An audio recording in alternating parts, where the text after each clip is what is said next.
اعوذ باللہ من الشیطان الرجیم بسم اللہ الرحمن الرحیم نحمدہ و نصلی علی رسول الکریم اما بعد فاعوذ باللہ من الشیطان الرجیم بسم اللہ الرحمن الرحیم۔ یہ سورہ نور کی کچھ تفسیر ہے۔ یہ حضرت ابن عباس رضی اللہ تعالیٰ عنہ سے جو نقل ہے، اللہ ہادی اہل السماوات والارض مثل نوری کمشکوات۔ اس کی تفسیر میں اللہ تعالیٰ کا نور ہدایت جو مومن کے قلب میں آتا ہے، یہ اس کی ایک عجیب مثال ہے، جیسا کہ ابن جریر نے حضرت ابی بن کعب رضی اللہ تعالیٰ عنہ سے اس کی تفسیر میں نقل کیا ہے۔ وَهُوَ الْمُؤْمِنُونَ الَّذِينَ جَعَلَ اللَّهُ الْإِيمَانَ وَالْقُرْآنَ فِي صَدْرِهِ وَضَرَبَ اللَّهُ مِثْلِهِ فَقَالَ اللَّهُ نُورُ السَّمَاوَاتِ وَالْأَرْضِ ذَلِكَ مَثَلُ نُورِهِ آمَنَ بِهِ تک، یعنی یہ مثال اس مومن کی ہے جس کے دل میں اللہ تعالیٰ نے ایمان اور قرآن کا نوری ہدایت ڈال دیا ہے۔ اس آیت میں پہلے تو اللہ تعالیٰ نے خود اپنے نور کا ذکر فرمایا، اللہ نور السماوات والارض، پھر قلب مومن کی نور کا ذکر فرمایا، مثل نورہ، اسے قلب مومن کا ذکر کا یہ ذکر ہے، مثال ہے، مثل نورہ۔ اور اس آیات کی قرات بھی حضرت ابی ابن کعب رضی اللہ تعالیٰ عنہ کی مثل نور ہی کی بجائے مثل نور من امن بھی کی ہے، اور سعید بن جبیر رحمہ اللہ نے یہی قرات اور آیات کا یہی مفہوم حضرت ابن عباس رضی اللہ تعالیٰ عنہ سے بھی روایت کیا ہے۔ ابن کثیر نے یہ روایت نقل کرنے کے بعد لکھا ہے کہ مثل نوری ہی کی ضمیر کے متعلق علماء تفسیر کے دو قول ہیں۔ ایک یہ کہ یہ ضمیر اللہ تعالیٰ کی طرف سے راجع ہے، اور معنی آیت کی یہ ہے کہ اللہ کا نور ہدایت جو مومن کے قلب میں فطرتاً رکھا گیا ہے، اس کی مثال یہ ہے کمشکواتی ہی۔ یہ قول حضرت ابن عباس رضی اللہ تعالیٰ عنہ کا ہے۔ دوسرا قول یہ ہے کہ یہ ضمیر ہی مومن کی طرف راجع ہو جس پر سیاق کلام دلالت کر رہا ہے، اس لیے حاصل ہے کہ اس کا مثال یہ ہے کہ مومن کا سینہ ایک تاک کی مثال ہے، اس میں اس کا دل ایک قندیل کی مثال رکھتا ہے، اس میں نہایت شفاف روغن زیتون فطر نوری ہدایت کی مثال ہے، جو مومن کی فطرت میں ودیت میں رکھا گیا ہے، جس کا خاصہ خود بخود بھی قبول حق کا ہے۔ پھر جس طرح روغن زیتون آگ کے شعلے سے روشن ہو کر دوسروں کو روشن کرنے لگتا ہے،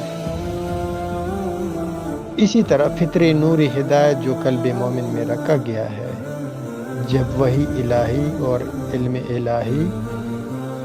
کے ساتھ اس کا اتصال ہو جاتا ہے تو روشن ہو کر عالم کو روشن کرنے لگتا ہے۔ یعنی اس میں یہ ایک کچھ ساتھ کہوں گا اس تفسیر کے ساتھ کہ جس طرح ہم کوئی روشنی کے لیے چراغ کرتے ہیں تو اس چراغ کو جو بندہ لگاتا ہے، اس کے جو معاملات ہیں لگانے سے لے کر روشنی تک، تو جو روشنی اس چراغ سے نکلتا ہے تو وہ اس کا اثر جو ہے سب پہ ہو جاتا ہے، وہ عام ہو جاتا ہے۔ اور حضرات صحابہ اور تابعین نے جو اس کی مثال کو قلب مومن کے ساتھ محسوس فرمایا، وہ بھی غالباً اس لیے ہے کہ فائدہ اس نور کا صرف مومن ہی اٹھاتا ہے، ورنہ فطری نور ہدایت جو ابتدائی تخلیقی وقت انسان کے قلب میں رکھا جاتا ہے، وہ مومن کے ساتھ ہی محسوس نہیں، بلکہ ہر انسان کی فطرت اور جبلیت میں وہ نور ہدایت رکھا جاتا ہے۔ اسی کا یہ اثر دنیا کی ہر قوم، ہر خطہ، ہر مذہب و مشرق اور مغرب، شمال اور جنوب کے لوگوں میں مشاہدہ کیا جاتا ہے کہ وہ خدا کے وجود کو، اس کی عظمت اور قدرت کو فطرتاً مانتا ہے، عظیم قدرت کو فطرتاً مانتا ہے، اس کی طرف رجوع کرتا ہے، اس کے تصور و تعبیر میں خواہ کیسی ہی غلطیاں کرتا ہو، مگر اللہ تعالیٰ کی نفس وجود کا ہر انسان فطرتاً قائل ہوتا ہے، بجز چند مادہ پرست افراد کے جن کی فطرت مسح ہو گئی ہو کہ خدا ہی کے وجود کے منکر ہو۔ بعض جو منکر خدا ہوتے ہیں لوگ، ایک صحیح حدیث سے اس عموم کی تائید ہوتی ہے، جس میں ارشاد ہے، کل مولود یولد علی الفطرت، یعنی ہر پیدا ہونے والا بچہ فطرت پر پیدا ہوتا ہے، پھر اس کے ماں باپ اس کو فطرت کے تقاضوں سے ہٹا کر غلط راستوں پر ڈال دیتے ہیں۔ اس فطرت سے مراد ہدایت ایمان ہے۔ اس فطرت سے جو مولود کا جو ولادت کے بعد جو فطرت پہ اس کی ولادت ہوتی ہے، تو اس فطرت سے مراد ہدایت ایمان ہے، یعنی وہ ایمان اور ہدایت کے ساتھ اس کی ولادت ہوتی ہے۔ یہ ہدایت ایمان اور اس کا نور ہر انسان کی پیدائش کے وقت اس میں رکھا جاتا ہے۔ یہ سوچنے والی بات ہے، بہت اہم پوائنٹ ہے اس میں ہر سمجھنے والے کے لیے، اور اسی نور ہدایت کی وجہ سے اس میں قبول حق کی صلاحیت ہوتی ہے، کیونکہ اس میں تھوڑا سا ایک اور بات مینشن کروں گا کہ صلاحیت، اس میں قبول حق کی صلاحیت ہوتی ہے۔ اس سے کیا مراد ہے؟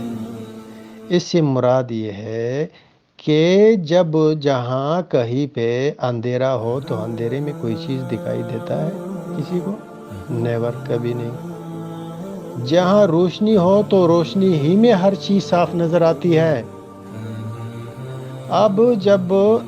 ہر انسان کی ولادت جو ہے، ہر مولود کی ولادت جو ہے، جو پیدا ہوتا ہے بچہ، تو اس کے اندر پیدائشی طور پہ، اس سے یہ بات تو واضح ہو گئی کہ پیدائشی طور پہ اس کے اندر ہر بچی کی فطرت جو ہوتی ہے تو ہدایت اور ایمان اور دل اس کا پر نور ہو کے پیدا ہوتا ہے۔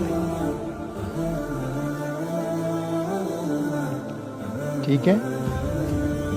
یعنی اس کا نور ہر انسان کی پیدائش کے وقت اس میں رکھا جاتا ہے۔ یہ ہدایت اور ایمان اور اس کا نور ہر انسان کی پیدائش کے وقت اس میں رکھا جاتا ہے، اور اسی نور ہدایت کی وجہ سے اسی میں قبولی حق کی صلاحیت ہوتی ہے، یعنی پہچانی حق کی صلاحیت ہوتی ہے کہ یہ حق کا راستہ ہے، یہ نیکی کا راستہ ہے، یہ بدی کا راستہ ہے،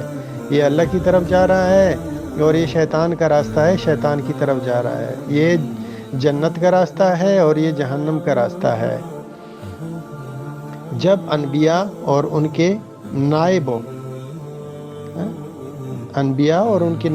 نائبوں سے مراد اصحاب کرام، تابعین وغیرہ وغیرہ، جہاں اولیاء کرام بزرگان دین مراد ہے یہاں سے۔ جب انبیاء اور ان کے نائبوں کے ذریعے وحی الہی کا علم ان کو پہنچتا ہے، اس پر نور لوگوں کو جو ہدایت کے ساتھ پیدا ہوتے ہیں، ان کو جب انسان کو پہنچتا ہے تو وہ اس کو بسہولت قبول کر لیتے ہیں، آسانی سے ان کو سمجھ آ جاتی ہے، کیونکہ وہ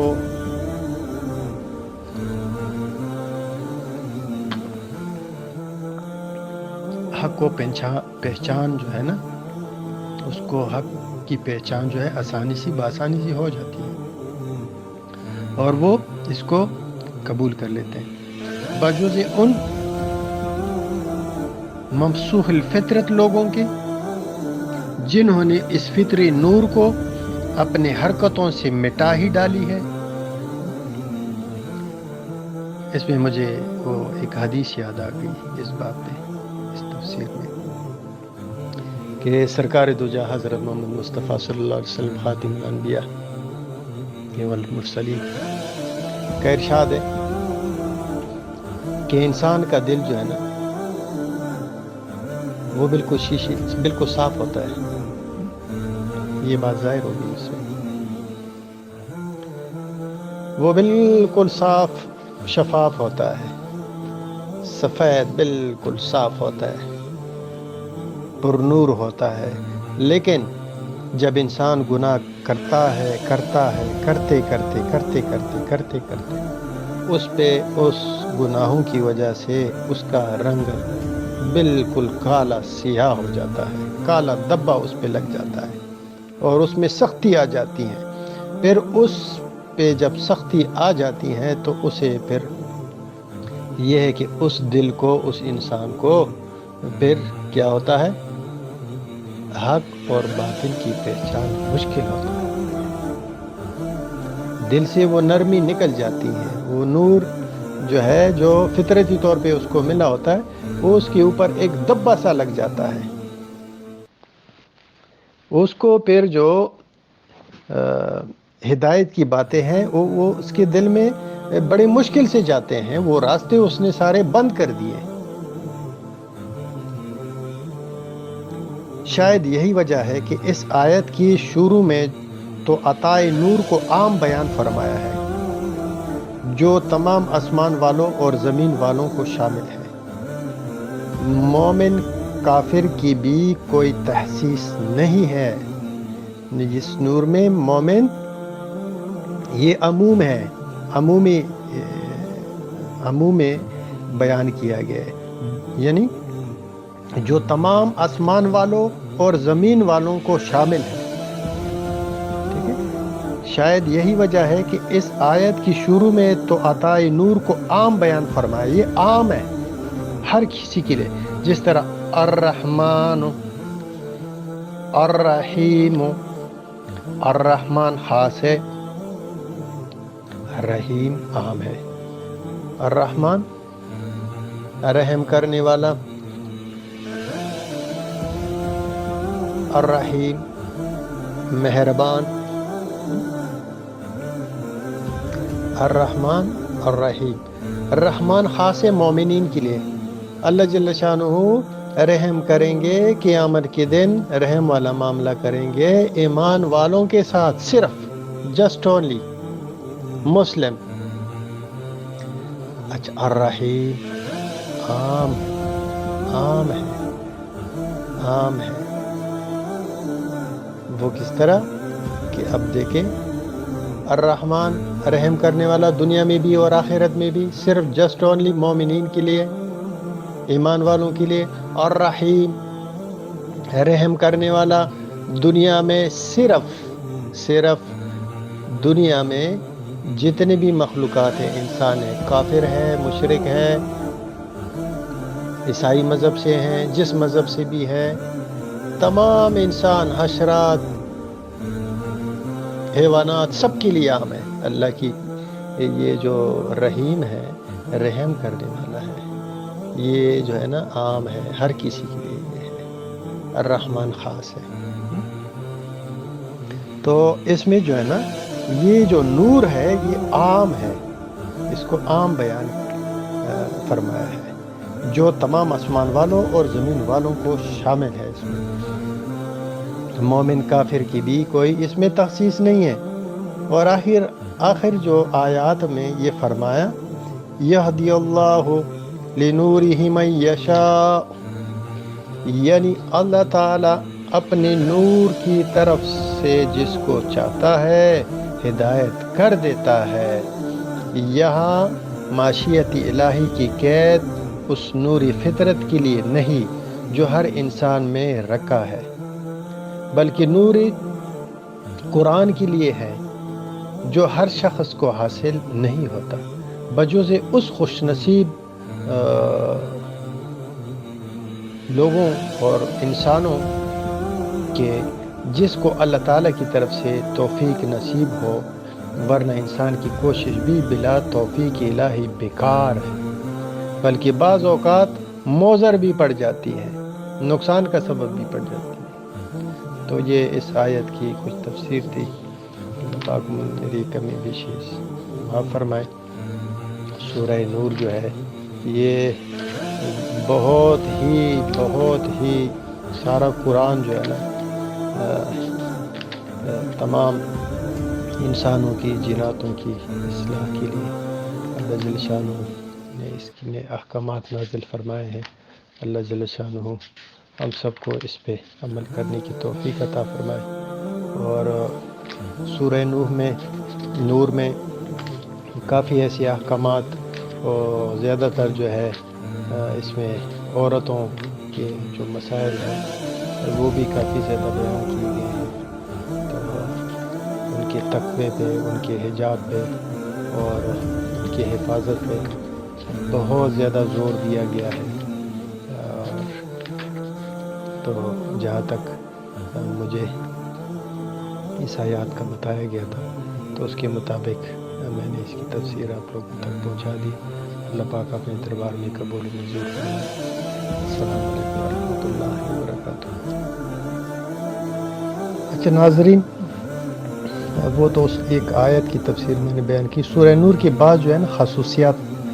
ہر سورت کی خصوصیات ہیں، ہر آیت کی خصوصیات ہیں۔ تو وہ بھی کچھ اس طرح ہے کہ سورہ نور کی وہ بھی اگر میں ذکر خیر نہ کروں تو یہ میری طرف سے کوتاہی ہوگی۔ اس صورت میں زیادہ تر احکامات عفت کی حفاظت اور ستر و حجاب، وہ میں نے اس آیت کی تفسیر میں بھی بتا دیا کہ اس میں جو ہے نا حفاظت، میں نے ایک جامع الفاظ میں کہہ دیا کہ عورت کے جو ہے نا حفاظت، تو اس میں ستر و حجاب کے متعلق اور اسی کی تکمیل کے لیے حد زنا کا بیان آیا ہے کہ جب گناہ ہوتا ہے، زنا ہوتا ہے، اس کا حد کیا ہے ساری۔ پچھلی صورت یعنی مومنین میں بھی مسلمانوں کی فلاح و دنیا اور آخرت کو جن اوصاف پہ موقوف رکھا گیا ہے ان میں ایک اہم وصف شرمگاہوں کی حفاظت تھی۔ شرمگاہ کی حفاظت کرنا جو خلاصہ ہے ابواب عفت کا۔ اس صورت میں عفت کے اہتمام کے لیے متعلقہ احکام ذکر کیے گئے ہیں اور اس لیے عورتوں کی اس صورت کی تعلیم کی خصوصی ہدایات آئی ہے۔ خاص کر یہ سورہ نور کی جو ہے نا تفسیر اور اس کے جو یہ یوں سمجھے کہ عورتوں کے لیے ایک بہترین، پورا قرآن تحفہ ہے، لیکن یہ عورتوں کے لیے اس صورت کی تعلیم کی خصوصی ہدایات آئی ہے۔ حضرت فاروق اعظم عمر فاروق رضی اللہ تعالیٰ عنہ نے اہل کوفہ کے نام اپنے ایک فرمان میں تحریر فرمایا۔ وہ کیا فرمایا؟ یعنی اپنی عورتوں کو سورہ نور کی تعلیم دو۔ کیا حکم صادر فرمایا؟ اپنی عورتوں کو سورہ نور کی تعلیم دو۔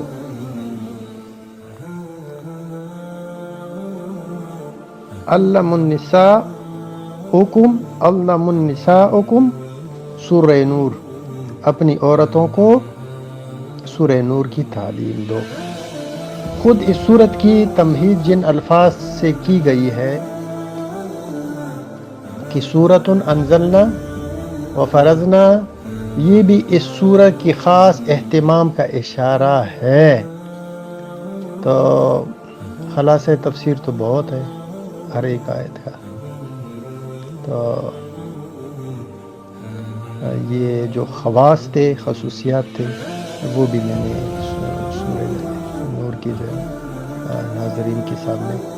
رکھ دی ہیں، اور ایک چھوٹا سا خلاصہ بھی اس کا ہوتا ہے، وہ بھی کچھ نہ بڑا نہیں ہے، وہ بھی ساتھ بیان کر کے دے دیتا ہوں۔ ایک سورت، یہ ایک ایسا سورت ہے جس کے الفاظ کو بھی ہم ہی نے نازل کیا ہے، یہ اللہ تعالیٰ جل شانہ کی طرف سے ارشاد ہے۔ یہ اس کا خلاصہ ہے، نچوڑ ہے تفسیر کا۔ یہ ایک سورت ہے جس کے الفاظ کو بھی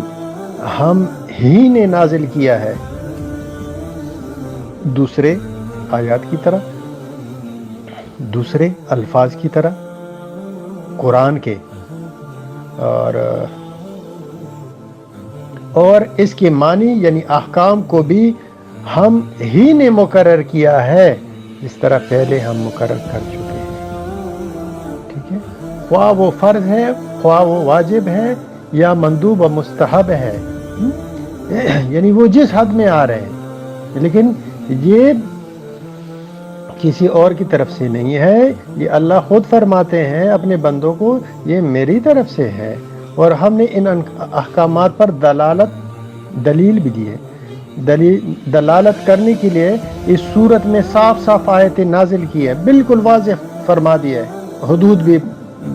کہ زناکاری کے لیے کیا ہے، اس کا سزا کیا ہے، یہ کیا ہے، وہ ساری چیزیں ہم نے بتا دی، صاف صاف آیتیں نازل کی ہے تاکہ تم سمجھو اور عمل کرو۔ زنا کرنے والی عورت اور زنا کرنے والے مرد دونوں کا حکم یہ ہے کہ ان میں سے ہر ایک کے لیے 100 دورے مارے دیا جائے، یعنی 100 دورے مارو، یہ بھی حکم ہے اللہ کی طرف سے۔ اور تم لوگوں کو ان دونوں پر اللہ تعالیٰ کے معاملہ میں ذرا رحم نہ آنا چاہیے، یہ خلاصہ ہے۔ اچھا، ایک اور کیا ہے اس میں خلاصے میں، کہ رحم کا کر چھوڑ دو یا سزا میں کمی کر دو، یہ اختیار بھی نہیں ہے، یہ نہیں دے رہے ہیں۔ دیکھیں اللہ تعالیٰ اس میں کیا فرما رہے ہیں خلاصے میں، ان دونوں میں اللہ تعالیٰ کے معاملے میں ذرا رحم نہ آنا چاہیے۔ رحم کا پھر تفصیل کیا ہے کہ رحم کا کر چھوڑ دو یا سزا میں کمی کر دو، نہیں نہیں نہیں، یہ حد مقررہ ہے۔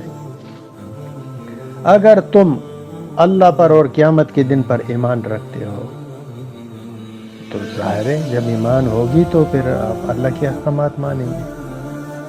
اور جب اللہ پہ آپ کا ایمان ہی نہیں ہے تو پھر آپ کو تو اللہ کے احکامات کی خبر ہی نہیں ہے۔ اور دونوں کی سزا کے وقت،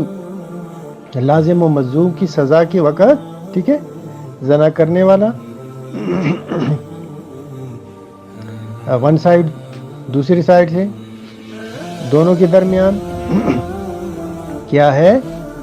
اور دونوں کی سزا کے وقت مسلمانوں کی ایک جماعت کو حاضر رہنا چاہیے، ٹھیک ہے،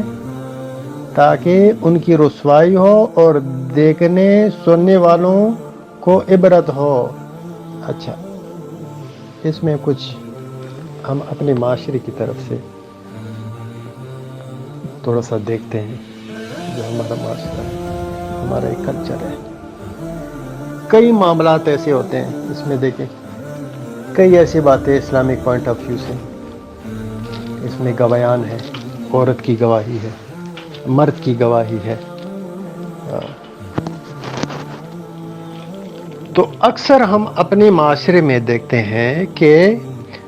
نہ کوئی حدود قائم ہوتا ہے، نہ کوئی گواہ ہوتا ہے، حسد کی صورت میں، بغض کی صورت میں، بدلے کی صورت میں، ایمان ہوتے ہوئے بھی، مسلمان ہوتے ہوئے بھی ہمارے بچیوں کو، ہمارے عورتوں کو وہ قتل کروا دیتے ہیں، گولی مار دیتے ہیں،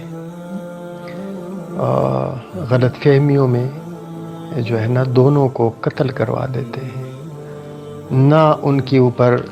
جو حدود اللہ نے بتائے ہیں، گواہان بتائے ہیں، اور شرعی طریقے سے بالکل واضح احکامات بتائے ہیں۔ تو اس میں یہ جو ہم بھٹکی ہوئی ہے، ہم اس لیے بھٹک گئے ہیں اللہ کے نور ہدایت سے کہ ہم نے اللہ کے قرآن اور نبی صلی اللہ علیہ وسلم کے سنتوں کو چھوڑ دیا ہے۔ اسی وجہ سے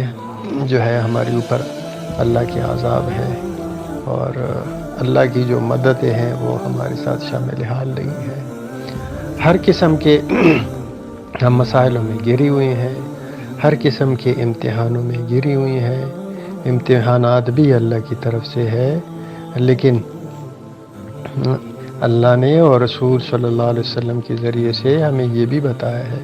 کہ ہمیشہ ناگہانی آفات سے، مصیبتوں سے جو ہے آپ لوگ پناہ مانگا کرے، ان سے آپ لوگ ہمیشہ پناہ مانگا کرے، شیاطینوں سے پناہ مانگا کرے، حاسدینوں سے پناہ مانگا کرے، نظر بد سے پناہ مانگا کرے، منافقین سے پناہ مانگا کرے، ٹھیک ہے۔ تو یہ ہے کہ اس کے لیے ہمیں جو ہے نا پھر دعائیں سکھائی گئی ہے۔ اللہ پاک ہم سب کو اللہ کے جو ہدایت کا نور ہے اس پہ ثابت قدم ہونا نصیب فرمائے، تاکہ یہی نور ہمارے دلوں میں رہیں، اور اس نور کی جو ہے نا اس کے برکات ہم اس سے استفادہ حاصل کریں، اور اس نور کے نورانیت سے اور ان کے برکات سے تمام امت محمدیہ کے لیے ہم جو ہے نا اس کے نور کے جو فائدے ہیں، ہدایتیں ہیں، اس نور سے وابستگی اصلاح ہے، خیر ہے، وہ جو امانتیں ہیں ہمارے ذمہ لگائے گئے ہیں اس نور کی، یہ بہت بڑا ایک لیکچر بن جائے گا، وہ گھنٹوں تک نکل جائے گی بات۔ تو یہ پھر نور کی جو ہے نا ڈیوٹیاں ہیں، نور جن کے اندر یہ عمومی ہر بندے کے اندر ہے۔ اب نور ہدایت جب ایکٹیویٹ ہوتا ہے، جب عمل میں آتا ہے، جب یہ ایکٹیویشن میں آتا ہے، تو اس کی ذمہ داری کیا بنتی ہے کہ ایک جب آپ نے ایک چراغاں کر دیا، سارا اندھیرا ہے، باہر لوگ جا رہے ہیں، وہ ٹکرے مار رہے ہیں، کوئی گر رہے ہیں، تو ایک عام سا مثال یہ ہے، سمپل سا، تو آپ کا کیا فرض بنتا ہے کہ اس چراغاں کو آپ باہر وہ روشنی آپ لے جائیں اور ان کو یہ فائدہ دے، تاکہ وہ راہگیر جو ہے نا کم از کم ٹکرے مارنے سے، گرنے سے، ان کو چوٹ لگنے سے تو کم از کم ان کی بچت ہو۔ تو یہ جو ہمارا، جس طرح اللہ نے یہ نور کو جو پیدا کیا ہے پیدائشی طور پہ، اسی طرح ہماری جو امت ہے، سرکار دو جہاں محمد مصطفیٰ صلی اللہ علیہ وسلم، خاتم الانبیاء والمرسلین کی امت محمدیہ جو ہے، اس کی جو ڈیوٹی ہے نور کی، یہ بھی عمومی ہے، اس کی ڈیوٹی بھی عمومی طور پہ لگائی گئی ہے۔ وہ کیا ہے کہ کنتم خیر امت اخرجت للناس، للناس عام ہے، تمام انسانوں کے لیے ہے، اس میں مومن نہیں کہا گیا ہے، اس میں جو ہے نا کسی مذہب کا نہیں کیا گیا، یہ تمام انسانوں کے لیے۔ کنتم اخرجت للناس تأمرون بالمعروف وینہون عن المنکر، اے امت محمدیہ، تمہیں میں نے خیر کی امت میں پیدا کیا ہے، تمہیں میں نے بہت بڑی بلائی دی ہے، یہ بہت بڑی خیر ہے، بہت بڑی نیکی ہے کہ آپ کو میں نے اپنے محبوب کی امت میں پیدا کیا ہے، اور پھر اس کی ڈیوٹی لگائی ہے۔ اس کی ڈیوٹی کیا ہے کہ تم نیکی کی طرف بلاؤ اور برائی سے منع کرو۔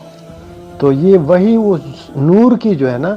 یہ تفسیر اس میں بھی یہاں پہ بھی ایک پریکٹیکل میں اس حدیث میں نکل رہا ہے۔ اللہ پاک ہم سب کو اس پہ عمل کرنا توفیق عطا فرمائے۔ اور کل سے رمضان شریف بھی ہے پاکستان میں۔ اللہ پاک یہ رمضان ہم سب کے لیے برکتوں مہینہ ہے اور قرآن کا مہینہ ہے، اور یہ مہینہ جو ہے جس طرح ہمارا پیغمبر خدا تمام انبیاء و رسول، نبیوں کا سردار، اور اسی طرح یہ جو مہینہ ہے یہ تمام مہینوں کا سردار مہینہ ہے اور یہ برکتوں والا مہینہ ہے۔ اس مہینے میں یہ قرآن اللہ نے نازل فرمایا ہے۔ اس مہینے کو بہت بڑی سعادت حاصل ہے۔ اللہ پاک ہم سب کو یہ توفیق عطا فرمائے کہ اس مہینے میں ہم اپنی مغفرت فرمائیں، اللہ سے ہم اپنی مغفرت کروائیں، اور جو دنیا سے گزری ہوئی ہیں ان کی مغفرت اللہ سے مانگ مانگ کے کروائیں تاکہ ان سب کی بخشش ہو۔ اور اللہ پاک ہم سب کو اس رمضان شریف سے، اس مہینے سے، برکت والے مہینے سے، اور چھوٹوں بڑوں کی،